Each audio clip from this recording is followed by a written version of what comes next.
Hi everyone, Tammy here. Welcome to my channel and a series that I'm calling Blythe Sewing Basics.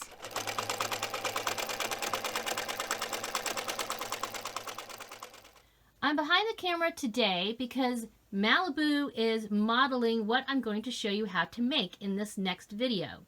It is a super easy elastic waist Blythe skirt. Here is another one you can see up close. A perfect beginning project. And as I said in the video that precedes this one, hand stitching versus machine stitching, you can either sew this entire skirt by hand, or you can use your machine, or you can do a little mixture of both, whatever works for you. So I'm going to show you all the little parts and pieces you need to make this skirt. I wanted to show you quickly the fabric a little bit more up close. You can see it has some little stars. It's got a little mousy face on it. All right. And this one has some flowers on it. Typically, I suggest using smaller prints, but honestly, for something like this project, the skirt project, you can use a little bit larger print for this. So if you have some fabric in your stash, or you just purchased some new fabric that you are planning to make some doll dresses for, you can go a little bit bigger as far as the print goes. So I've collected all of the items I need to make this cute little skirt. Make sure that you watch the first video in the series because I do discuss some of the basic supplies that you need, and you can see them pictured here. I have a few extra ones too that I will address here in a minute. First of all, of course, for an elastic waist skirt, you need some elastic. This is 1/4 inch elastic. Okay, you can see I have quite a bit here, and I recommend not cutting the elastic. If you're going to purchase it, you're usually going to purchase it and it'll either be on a spool or it'll be folded together in a package. You need about 3 to 4 inches of elastic, but I recommend not cutting it, and you'll see why in a minute. So if you already have the elastic and it's a long piece like this, go ahead and keep it long for our purposes. You will see soon. And I mentioned this in my first video, you want to have a water-soluble ink pen, either blue or purple, it doesn't really matter in this case. You want to have your basic sewing supplies like needles and pins, a really little safety pin, okay? This pin I am using is about 3/4 of an inch long, all right? So small safety pin, we're going to use that, I'll show you soon. You're going to need some scissors. I recommend some big scissors for cutting the fabric, little scissors for cutting the threads. So you notice this little sliding ruler, okay? In my first video, I said all you need really is a measuring tape, and that is true. However, if you want to kind of jazz it up a little bit in your sewing supplies, I recommend getting one of these gauge rulers. Okay, it's called Sewing and Knitting Gauge. These go for about $1.50 at Walmart. They're very inexpensive. Again, I will show you how to use this. It is not totally necessary for this project, but it would make things a little bit easier. Same thing with this big long yardstick. Not completely necessary, but does make things quite a bit easier. These are also usually quite inexpensive, and you can find them at all types of places. I've even picked up some very reasonably priced at Home Depot. So get a yardstick if you plan to sew quite a bit. They're handy. Then we have the fabric. I went ahead and picked this fabric. It's got a little bit of a bigger print than I would normally pick for dolls, but since we have a large area here on the skirt, you can see that it'll work very well for a little Blythe skirt. So I have this pineapple print fabric, and I have just some white thread. It'll work fine for this. All right, I have everything together. Let's get sewing. So I wanted to mention that I have pre-washed this fabric. I always recommend doing that. It's not like a huge deal, but it's something I typically do, so I would recommend you pre-wash your fabric. That way, if there's any dyes in the fabric, hopefully they will not come off on your doll if it's wearing the outfit for a period of time. And also, it pre-shrinks cotton typically, so it's always a good idea. I am using a 100% cotton fat quarter, like I said. I've got my iron here too. I didn't mention that earlier, but it is part of what my basics. Definitely, I always recommend having your iron and ironing board ready to go. And before I cut this out, you can see I have some lines here from the fold. So I'm going to just very quickly iron it so it's all flat before I cut out my first piece. All right, everybody. So I have gone ahead and ironed my fabric so there's no more wrinkles anywhere. And I am going to use a water-soluble marker and my ruler here. You can use any type of ruler. You can use a measuring tape, whatever works for you. And you're going to draw out a rectangle that is 11 inches long this way by 4 inches wide this way. Because I have picked this particular type of fabric, you'll notice that I have a top and a bottom. The top of the pineapple, the bottom of the pineapple, right? So I want the top of the pineapple to be oriented at the top of the skirt. The bottoms of the pineapple will be orientated at the bottom of the skirt. Also, I have lines here, so I don't want to cut out a rectangle that goes this way. I want to make sure it's very straight, okay? So this is just something, depending on what type of fabric you have, sort of be aware of this as you're cutting this out. But yeah, so let me go ahead. I'm going to make, like I said, I'm just going to use this marker and draw a rectangle and use this as my guide. Before I get cutting, I should also mention, you might notice on the edge of your fabric something called the selvage. I'm trying to show you here. It's kind of hard to see it on this fabric, but it's actually a thicker area on your fabric. And you can see like it's finished in a way so it doesn't ravel, unlike the edges down here that have been cut. Typically you should cut these off and not use them. There, you can see it there. Okay? Because when you go to wash them later, they can pucker. And they also, you can feel there's a thickness. They're quite a bit thicker than the rest of your fabric here. So it is traditionally suggested that you cut off the selvage part here. Don't include the selvage part when you're measuring and cutting your rectangle.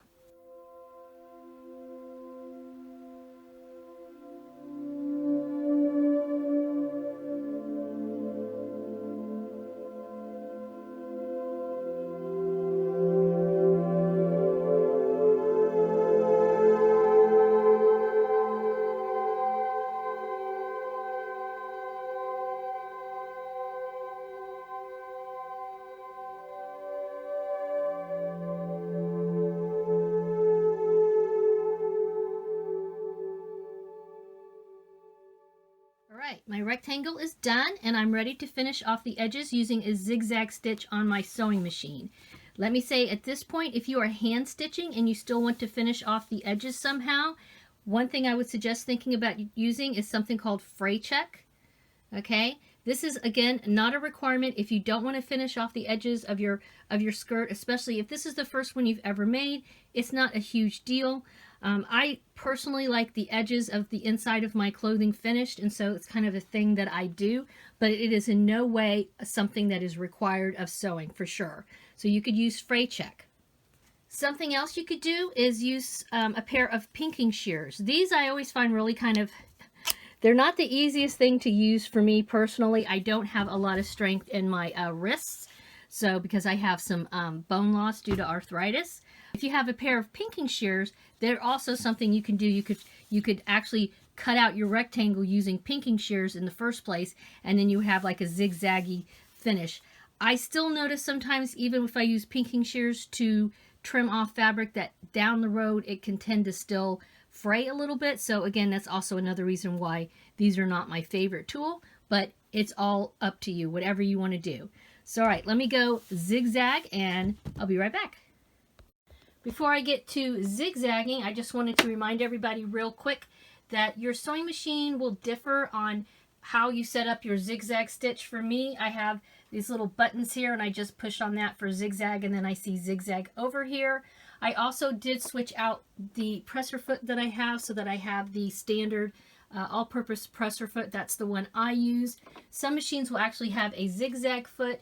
Typically though, you can also use your all-purpose foot, so just check that out. You have white thread up here at the top, white thread in my bobbin. Check your manual to find out how to do that if it's the very first time you've ever used your sewing machine. I'm not going to change the stitch length. I'm just going to use regular stitch length, and typically I don't usually have to use paper underneath the fabric when I am just stitching along the edges. And you can see how I have my foot set up and ready to go here. I will actually pull my needle down. I will pull my threads to the side here. And I'm basically just going to go over and back, and just catch the edges of the fabric.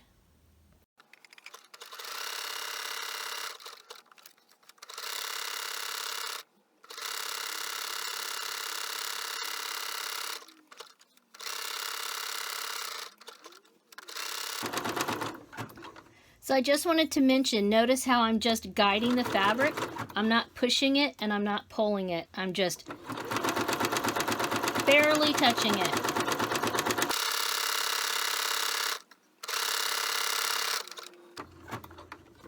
Right, pull my needle up.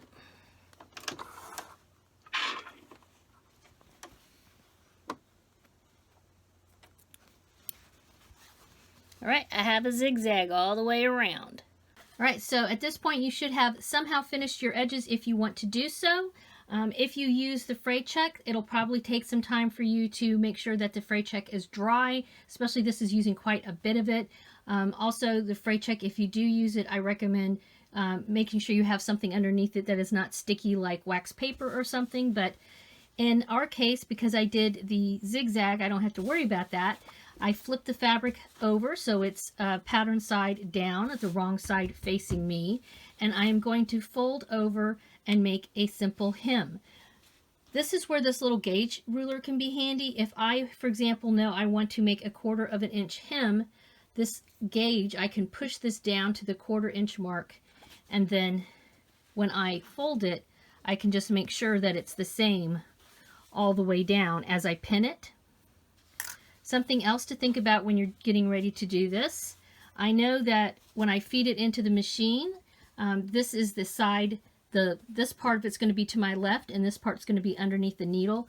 So I want to make sure that the needles or the pins that I use are coming this way. If I have my pins this way and I'm sewing this way, it's going to be hard to get the pins out. So just think about that when you're doing this part of it.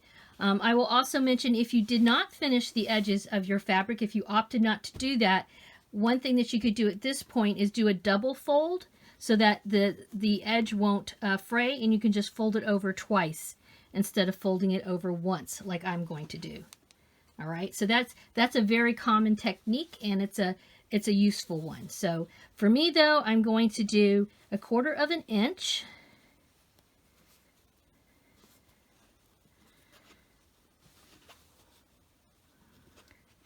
Put in a few pins.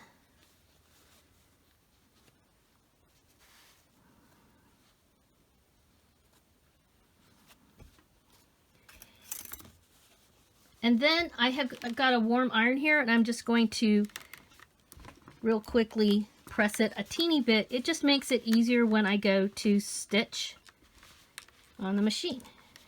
Again, you can do this totally by hand. You do not have to use a machine. In this case, if I were to do this by hand, I would probably use a whip stitch, and I would stitch by hand all the way down. But we are ready to go back to the machine at this point. Okay, so I'm getting ready to sew on my machine. I have my pin cushion handy. I'm going to put this off to the right of me so that when I take the pins out, I have something handy to pop them into and I don't get them on the floor. Oh, I need to switch out my presser foot here. I almost forgot that. You could use your all-purpose, but I like to use my smaller 1/4 inch foot. I'm going to pop that in there. Get my threads out of the way. I also have a little bit of tissue paper. I'm going to rip off a teensy bit and then put it underneath my fabric when I go to stitch. This just pulls off later, so don't stress about it. It will keep the fabric from getting sucked into my bobbin case. This might give you a little bit better of an angle. And I'm just going to straight stitch all the way down and take out my pins as I go. Do not sew over your pins. I say that because some people actually think it's okay to do that. It will damage your needle, this needle here, if it's hit in the right spot. So do take them out as you move along.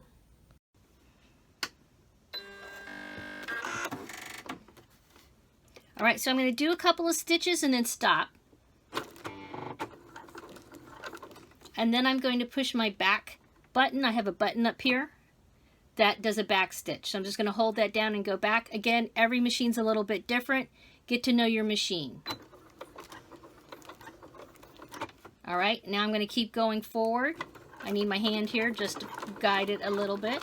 Again, I'm just kind of holding it. I'm not really forcing it through, pulling it, pushing it, anything like that. All right, I'm getting close to my pin. I'm going to pull it out.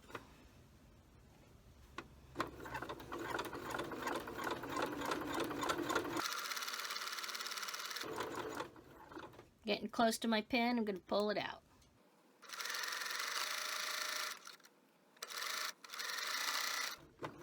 All right, I'm getting near the end. I'm going to again go back a couple of stitches and then go front and just pull it off. Needle goes down and up, pull it off to the side, and then use my little scissors to trim off excess thread. Now I can just pull off this little piece of paper. Voila, it's gone. I'll trim these off.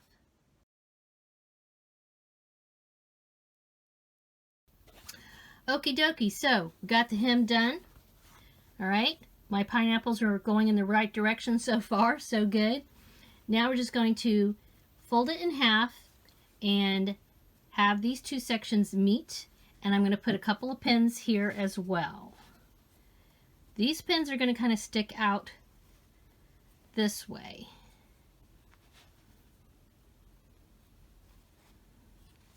I'm going to go back to my machine and stitch a 1/4 of an inch seam right here. Again, if you were to do this by hand, you would stitch a 1/4 of an inch by hand this way. I would recommend, if you're doing it by hand, to use either a straight stitch or back stitch and just do a straight line all the way down, again, a 1/4 of an inch, using a 1/4 of an inch seam right here. My machine, my presser foot on my machine is a 1/4 of an inch, so I just have to line it up, and I will show you that next. Here it is on my machine. I'm getting ready to stitch. Same thing again. I'm going to place it here, line up the edge of my presser foot with the fabric.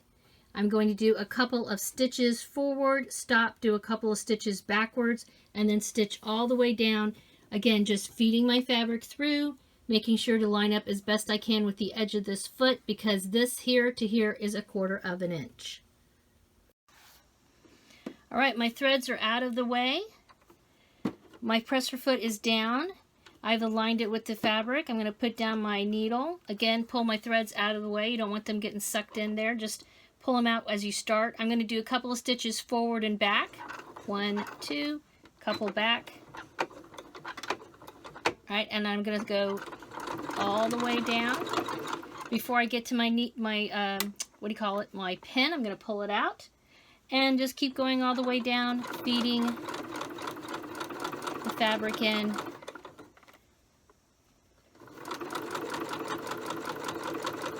When I get to the end, again, I'm going to do a couple of stitches back and then front. Pull it off, bring my needle up, then bring my foot up, trim off my threads. Right, we're making progress. So I took a minute and used my iron and flattened out the, here's the seam that I just stitched with my machine. I folded it like this, just put my fingers here, squished it with a little water, and took my iron and just flattened it out a little bit. You do need to do that, because the next thing you're going to be doing is you're going to be folding over to make the top part. Again, this is the top of my skirt. You're going to fold the top part over because this is what you're going to insert your elastic through. You're going to make a casing up here at the top of your skirt. Now, if you use thicker or thinner elastic, this is where you have to be a little careful here. Again, I'm using 1/4 inch elastic. 1/8 is probably better to use, I will admit, but I have a lot of 1/4 inch elastic. So I'm using it, all right? And it tends to be a little bit easier for me to actually find in the stores, I will say. 1/8 inch, I don't always find that as easily. 1/4 inch, I usually can find pretty easily. So because my elastic is a 1/4 of an inch, I need to make sure there's plenty of room in here at the top for me to insert the elastic and pull it through. So I make my casing a 1/2 inch wide. Again, this is when this little ruler can be kind of handy. I know that's a 1/2 inch right there. I'm going to fold over. Make sure this is flattened out. You don't want it bunched up, because remember, you're going to have to, this is a casing, you're going to have to get your elastic through the hole that you're going to make up here at the top of the skirt. So if this is bunched up, that's going to be a problem. Keep it open and flat. And I usually start here when I fold over. So fold it all over first. We're not measuring yet, just getting it folded. Probably needs to be a little bit bigger from my eyeballs, I can tell. Yeah. All right, that's a 1/2 inch. I'm going to take a couple of pins, and I'm putting 2 here.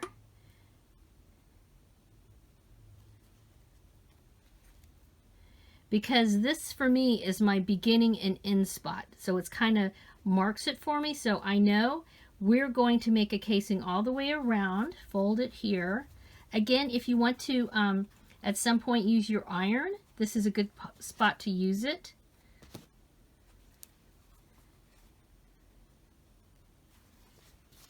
I can come and take my warm iron and just press this a little bit. You know, if you have those plastic top pins, be careful you don't touch the iron with those, but mine are glass, so I'm good. I have my pins all set up. I know that's plenty large enough for my elastic, but you can always, if you're uncertain, just take your elastic and place it over and just make sure plenty of room to get my elastic through. Now, again, this is a point where you can hand stitch or you can machine stitch. I'm going to machine stitch. If you were going to hand stitch, if it were me hand stitching, this is another place where I would position it like this, and I would use whip stitch, and I would whip stitch all the way around here. Right here though, do not stitch this area. That's why I put 2 pins here. I'm going to start here and stop here, and I'm going to leave, what is that, probably about a 1/2 inch or so. I would leave maybe even more than that, a good 1/2 inch to 1 inch opening, because you're going to have to get, you need a hole here so you can get your elastic in and out. I'm going to go back to my sewing machine and just do a straight stitch again all the way around. This, I will say, is a little bit tricky on the machine because you have to make sure that you keep this fabric off to the side. It's going to be a little trickier than when we did the hem or the side stitch.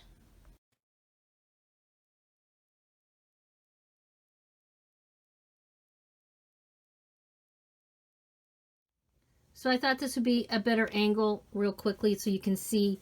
I am going to make sure that I stitch right along this line. I want to close this up. Okay, so I've got my presser foot down, I've got my needle down, and I'm just going, you can see how this edge is right here. I'm just going to stitch all the way as straight as I possibly can, all the way around, and come around to the other side. So I have some extra threads. I need to trim these off. Again, these little scissors are super handy for this. So you can see I have, like I said, a little hole here. This is the beginning and the end of where I stitched. And I'm not going to cut my elastic. I'm just going to mark it.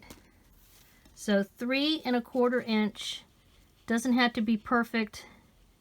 Pretty close. I'm going to take my marker. I'm going to mark it right here. But I'm going to leave it all together. In fact, let me mark the other side too.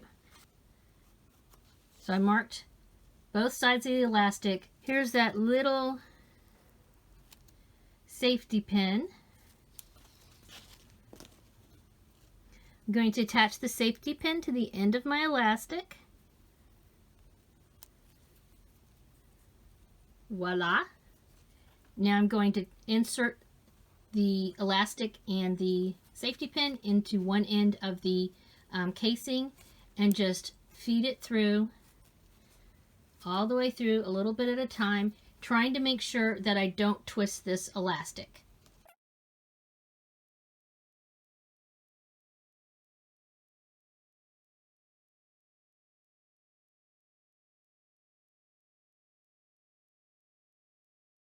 All right, just keep pulling it through. We've got 2 ends now. So now we want to find that mark that I put on. There we go. See how it's right there? But don't lose this end. You just got to play with it. Push the fabric around. Now I'm going to take off my pen.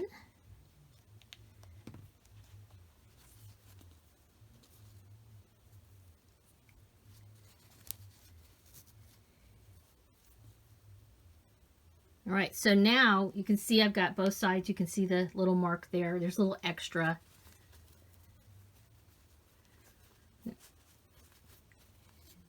And I'm going to go back to my machine and I'm going to stitch back and forth, back and forth, back and forth a bunch of times.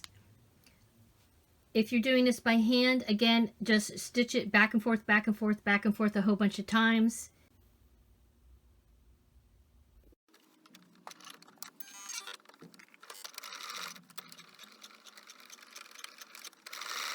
All right, so this was probably the hardest part, is stitching the elastic together because it's stretchy. You just want to make sure it's secure. And now trim off the excess with your scissors.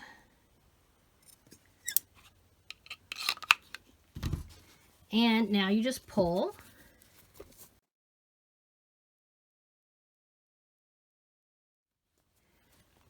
You can pin this if you want. Another little doodad that I like are these little clips. So I'm just going to clip mine so I get it over to the machine. And it can show you better. But now you're just going to get back on the machine and stitch from here to here. Again, this is a little bit of the fiddly part because you have to hold it and stretch it to get this stitched, but you're only stitching like an inch. And again, I'll put it under my presser foot, put my needle down, stitch a couple forward, stitch a couple back, go all the way across, stop, stitch a couple forward, stitch a couple back, stitch a couple forward, and pick it up off of the machine. Again, if you're doing this by hand, this is where I would probably do a whip stitch.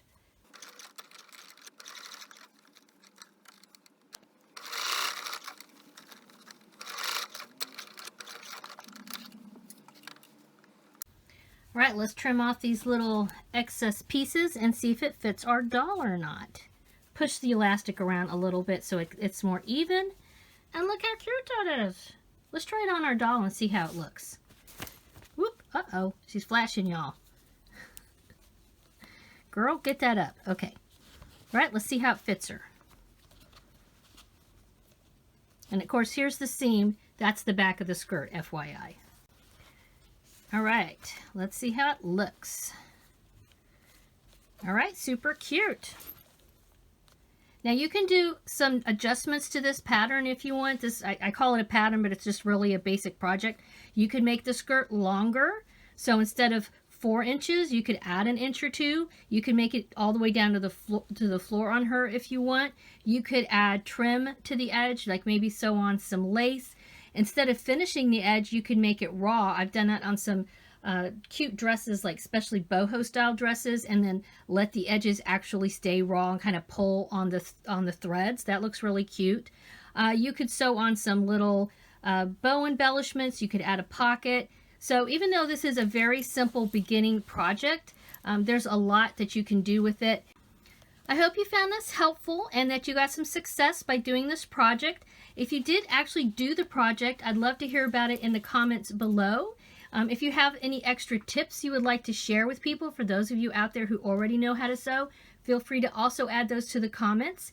And yeah, I hope you check out the rest of the videos in my playlist, Blythe Sewing Basics. I have more projects in the works for that playlist. This is just the first one. I wanted to keep it super duper simple. Share this video with anybody you know that might like to learn how to sew. And as usual, we always appreciate a thumbs up. Peace, craft dolls, y'all. Have a wonderful dolly day. Bye-bye.